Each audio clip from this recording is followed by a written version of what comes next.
6 महिना नलाइकन तपाईको फुल स्यालेरी आउँछ। सपोर्टको चाहिँ आश नगर्नु होला। महिनामा 10 दिन ड्युटी अथवा 15 दिन ड्युटी अथवा 20 दिन टाइममा स्यालेरी पनि नदिने, ड्युटी पुरा पनि नदिने, 1 महिना। हेलो गाइज, नमस्कार सबैजनालाई, राधे राधे। के छ तपाईहरुको खबर? सन्चै आरामै हुनुहुन्छ? ठिकै छ, सन्चै हुनु नै पर्यो। सबैजना सन्चै हुनुहुन्छ होला भन्ने कामना गर्दछु। म पनि यता ठिकै छु।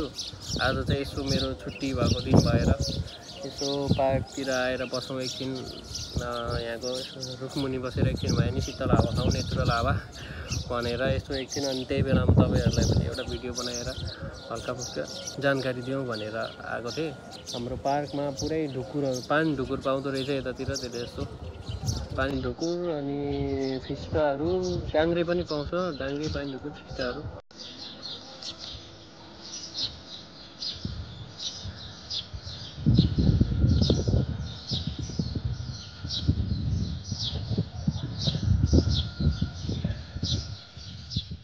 गर्मी अब गर्मी सुरु हुन थालिसक्यो। गर्मी बाहिर यसरी अहिले त बस्न सकिएको छ रुखमुनि, पछि धेरै गाह्रो हुन्छ। पछि रुखमुनि बस्न पनि सकिन्न, धेरै गाह्रो हुन्छ। गर्मी चक्कु गर्मी हुन्छ। फेरि गर्मी धेरै हुन्छ भनेर जाडो हुँदैन भन्ने पनि होइन। त्यही भएर ठिकै छ। अब अहिले ठ्याक्क चिसो सकिएर गर्मी सुरु हुन लागेछ। 2-4 दिन अगाडि अलिक धेरै गर्मी थियो, 2-3 दिन भयो, आजभोलि अलिक कम गर्मी छ। त्यही हो। अनि खासमा म चाहिँ तपाईहरुलाई पिएसपिडी सेक्युरिटीको बारेमा, पिएसपिडी सेक्युरिटीको डेली लाइफस्टाइल कस्तो हुन्छ, के हुन्छ, स्यालेरीहरू के कसरी आउँछ भनेर हल्का जानकारी दिउँ भनेर मात्र हो। खासमा पिएसपिडी सेक्युरिटी भनेको चाहिँ आबुधाबीको लागि मात्र हो। यो दुबईमा चाहिँ हुँदैन। दुबईमा सिरा सेक्युरिटी, डिपिएस र भाइ भनेको पनि एकैछिन बाहिरदेखि वेट गरुन्जेल मात्र। आबुधाबीमा चाहिँ पिएसपिडी सेक्युरिटी हुन्छ। धेरै कम्पनीहरू छ पिएसपिडी सेक्युरिटीको। कति कम्पनीहरू राम्रो पनि छ, कति कम्पनीहरू नराम्रो पनि छ, कति कम्पनीहरू नामै नसुनेको छ। तपाईहरुले बेला बेलामा कमेन्ट गर्नुहुन्छ, मेसेज गरेर सोध्नुहुन्छ यो कम्पनी यस्तो छ कस्तो छ भनेर। त्यो कुनै कम्पनीहरूको नाम नै सुनेको हुन्न। अब हामीले यहाँ आएर लगभग 2 वर्ष जति भयो। 2 वर्ष काम गर्दा यत्रो विधि मान्छेहरू भेट्दा गर्दा पनि कम्पनीको नामै सुनेको छैन भने अब तपाईहरु आफै बुझ्नुस् कस्तो होला त्यो कम्पनी भनेर। कुनै कम्पनीहरू राम्रो पनि छ। राम्रो भन्नाले अब यो चाहिँ कहिले नसोच्नु कि राम्रो भनेर एकदम सब पर्फेक्ट छ भनेर। तपाई विदेश आएपछि एकलट न एकलट दुःख पाउने नै हो, एकलट रुने नै हो। त्यसपछि अनि बिस्तारै कम्पनीको कस्तो छ भनेर तपाईलाई बानी पर्ने हो। कम्पनी कहिले पनि हामीले सोचेको जस्तो राम्रो हुँदैन, किनभने त्यहाँ 1 जना हुँदैन, 2 जना हुँदैन। त्यहाँको अब माथि पनि धेरैजना मान्छेहरू हुन्छन्। सबैजनाको सोच फरक हुन्छ, काम गर्ने तरिका फरक हुन्छ। यहाँ आएर हामीलाई एकदम रेस्पेक्ट होला, मान्छेले जस्तो व्यवहार त्यो हुँदैन। जुनसुकै कम्पनीमा आए पनि तपाईहरुले नेपालमा जस्तो इज्जत चाहिँ पाउनुहुन्न। यहाँ आएर काममा इज्जत हुन्छ। तपाई ड्रेस लाएर तपाईको लोकेसनमा पुगेपछि तपाईको लोकेसनमा इज्जत हुन्छ, तर फर्केर कम्पनीमा आइपुगेपछि कम्पनीमा तपाईको केही इज्जत हुन्न। प्रायः जसो सबै कम्पनी उस्तै हो। तर ती मध्येहरुमा पनि कुनै कम्पनीहरू चाहिँ टाइममा स्यालेरी पनि नदिने, ड्युटी पुरा पनि नदिने, 1 महिनामा 20-22 दिन ड्युटी दिने, अनि त्यहाँबाट 2022 स्यालेरी दिने, अनि त्यस्तोहरू हुन्छ। अनि अब 6 महिनापछि भिसा म कम्पनी चेन्ज गर्छु भन्दाखेरि भिसा तपाईको क्यान्सलेसन नगर्दिने, अब क्यान्सल गर्नु पर्यो भने भिसा पैसा माग्ने, यस्तो कम्पनीहरू धेरै छ। त्यही भएर आउनुभन्दा अगाडि चाहिँ अलि राम्रोसँग अलि ध्यान दिएर बरु 2-4 दिन टाइम लगाएर इन्क्वायरी गरेर मान्छेहरू तपाईहरु जति पनि भेट्नुहुन्छ। आजभोलि टिकटक नचलाउने मान्छे छैन, आजभोलि फेसबुकमा फोटोहरू नहाल्ने मान्छे छैन। प्रायः जसो युट्युबमा पनि कसैले हालिरहनु भएको हुन्छ। विचार गर्नु होला। तपाईहरुले टिकटकमा खोज्नुभयो भने चाहिँ आजभोलि भेट्नुहुन्छ। अनि त्यो तपाई जान लागेको कम्पनीको बारेमा हल्का बुझ्नु भयो भने त्यो कम्पनीमा काम गरिराख्ने मान्छे कोही छ भने त्यो मान्छेले भनिहाल्छ कम्पनी कस्तो छ के छ भनेर। मेरो हिसाबमा मेरो कम्पनी ठिकै छ, त्यस्तो नराम्रो पनि छैन, त्यस्तो राम्रो पनि छैन। राम्रो भनेको अब एउटा स्यालेरी चाहिँ टाइममा दिन्छ, नराम्रो भनेको ड्युटी चाहिँ पुरा दिन सकेको छैन। पहिला अब मेन भनेको आफ्नो लक हो।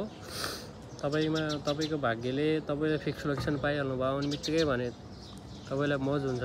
केही बाल मतलब हुँदैन, कम्पनीसँग सरकारै हुँदैन। आफ्नो लोकेसन आफ्नो ड्युटी जाने आउने कम्पनीले स्याट पैसा हालिदिन्छ, स्यालेरी मतलब छैन। तर यदि मेरो जस्तै भयो, लोकेसन त पायो तर लोकेसन उड्यो, लोकेसन उडेपछि अर्को लोकेसन पाएन भने चाहिँ एकदम गाह्रो हुन्छ, एकदम बिजुक हुन्छ। अब महिनामा 10 दिन ड्युटी अथवा 15 दिन ड्युटी अथवा 20 दिन ड्युटी गऱ्यो, अनि त्यही 2100-2200 तलब थाप्यो, बस्यो। आफूसँगै काम गर्ने सँगै आएको साथीहरू 2800-2900 थापेको हुन्छ, आफू चाहिँ 2100-2200 थाप्दाखेरि अलिक नरमाइलो त लाग्छ। अनि के गर्नु, तर पनि केही गर्न सकिँदैन। कम्पनीमा गयो, भन्यो, उभियो, ड्युटीको लागि कुर्यो, यताउता त्यही हुन्छ, अवस्था अलिक गाह्रो हुन्छ। आफू लकमा पनि भर पर्छ, अनि त्यस्तै त हो नि। सबै विदेशमा आएपछि मेन कुरा भनेको कसैको सपोर्टको चाहिँ आश नगर्नु होला। यहाँ आएर तपाईँले बिराम भएर खाटमा सुत्दाखेरि पानी तताएर दिने मान्छे पनि कोही हुँदैन। विदेश भनेको त्यस्तो ठाउँ हो। यहाँ आएर चाहिँ एक्लै सर्भाइभ गर्न सक्नुपर्छ। विशेष गरी कोही तपाईँहरू सँगै फ्यामिलीमा सधैँ बसिरहनु भएको छ र सिधै विदेश आउँदा फ्यामिलीलाई छोडेर आउनुहुन्छ भने चाहिँ अलिकति गाह्रो हुन्छ 2-4 महिना चाहिँ, किनभने एक्लै हुनुहुन्छ, एकदम एक्लो फिल हुन्छ। साथीभाइ भनेको पनि एकैछिन बाहिर देखभेट गरुन्जेल मात्र हो। विदेशमा आएपछि त्यस्तो खासै हुँदैन, बाहिर देखभेट गर्ने, बाहिर भेट्ने। भित्र कोठाभित्र पाएपछि एउटा कोठामा 10 जना सुतेको हुन्छ, एकजना उठ्यो भने 9 जना सुतिरहेको हुन्छ। अनि त्यस्तै हो पिएसबिटीको बारेमा। अब स्यालेरी पनि त्यही हो, तपाईँहरूले म्याक्सिमम कमाउने भनेको, अब हाम्रो कम्पनीमा चाहिँ म्याक्सिमम कमाउने भनेको 2700-2800सम्म हो।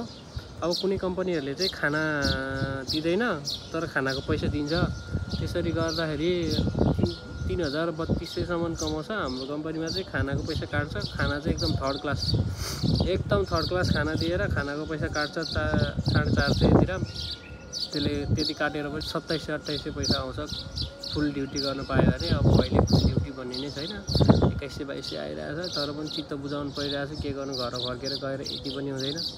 विचार गर्नु होला। आउनुभन्दा पहिला एकचोटि चाहिँ मैलाई सोध्नुहुन्छ भने पनि 2-4वटा कम्पनीको बारेमा मलाई पनि थाहा छ। सोध्नुहुन्छ भने म भनिदिइहाल्छु। मेरो इन्स्टा आइडी मैले त्यहाँनिर राखेको हुन्छु, डिस्क्रिप्सनमा यसो हेर्नु होला। त्यही नै हो, ख्याल गर्नु होला, विचार गर्नु होला। पिएसबिटीमा अहिले पहिलाको जस्तो सजिलो पनि छैन, धेरै महँगो भन्छ। नेपालबाट आउँदा पनि 6-7 लाख रुपियाँ लिन्छ।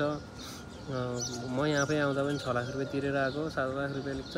महिना पछि 1-1 लाख रुपियाँ ड्याङ कमाइ भन्छ। तर 6 महिना नलाइकन तपाईँको फुल स्यालेरी आउँदैन। ढुक्क भएर बस्नु होला। जाने बित्तिकै 1 लाख रुपियाँ कमाइहाल्छु भन्ने चाहिँ गलत हो। जानकारी चाहियो भने कमेन्ट गर्नु होला अथवा इन्स्टामा मेसेज गर्नु होला, म रिप्लाई गरिहाल्छु। ल है त, सबैले बाई। जाने बेलामा म मेरो पार्क देखाउँछु है त, तपाईँहरूलाई कस्तो छ हेर्नु है त।